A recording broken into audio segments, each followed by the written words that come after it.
Hi, just a short video to talk about a very common problem with these cars, the Toyota Aygo Mk2, the Citroen C1 Mk2 and the Peugeot 108. These introduced in 2014 through to 2021. Pretty much every single one of these cars has a problem with water ingress at the back of the car. It's basically a poor design.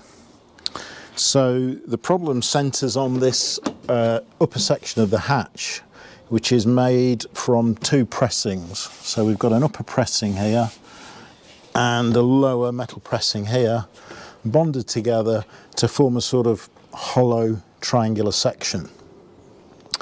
Now the problem with this is this hollow section has no water drain holes. Okay, there's no way, if water gets in there, there's no way for water to come out. And the second issue related to that is this high level brake light. The high level brake light on these cars pushes in from the outside. It's retained by four little spring clips, two spring clips at each side, but it has very little in the way of any water sealing. Okay, so as things stand, in rainstorm, or particularly, for example, if the vehicle's pressure washed at a car wash, it's very easy for water to get past this high level brake light and enter this hollow box section, and once the water's in there, it's got nowhere to go.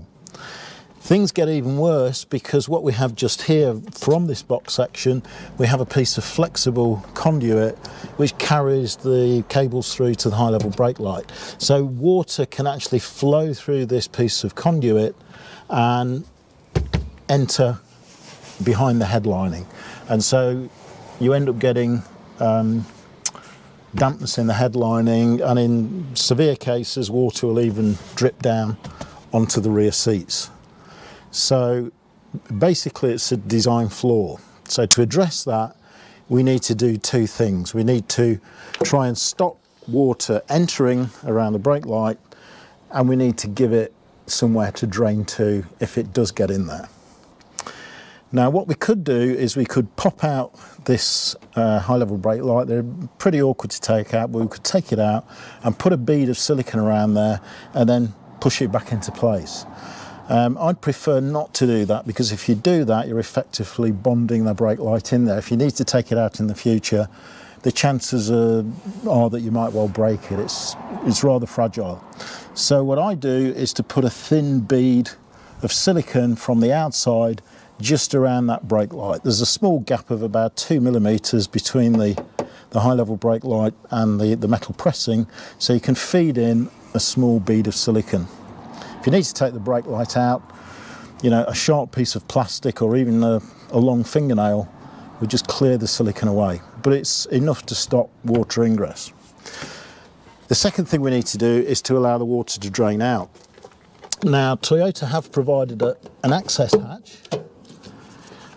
So it's a small plastic hatch with a foam gasket on it, and the reason for that is you need access to the back of the high level brake light to replace the bulbs. As things are, there's the foam gasket seals this hatch on. There's no way for water to get out. So what I do is to cut two small slots with a knife. So there's a small slot there and a small slot there. And if water does build up to a level beyond this lower edge, then it can actually drain out there. So that at least stops it reaching a level whereby it would run into inside the car behind the headlining. And the second thing that we can do is we can drill a small hole, and you can see there I put a little bit of red primer around it. So that's a hole of about 2 millimeters, just at the end of this lower piece of metal here, just at the end of this lower pressing. And the reason for that is, the reason I put that there is that when you open the hatch, for example, to go and do your weekly shop or whatever, if any water has made it in past the high level brake light, it can drain out of that little hole, okay? When the hatch is shut, that hole is in the horizontal plane, so water can't get in. So that's just a small drainage hole. I've put a little bit of primer on it, and I will touch it over with some blue paint in due course. Having done all that, The last thing to do is to spray some cavity wax in here, something like a Dinistrol cavity wax. Give it a blast inside this box section to protect it from rust.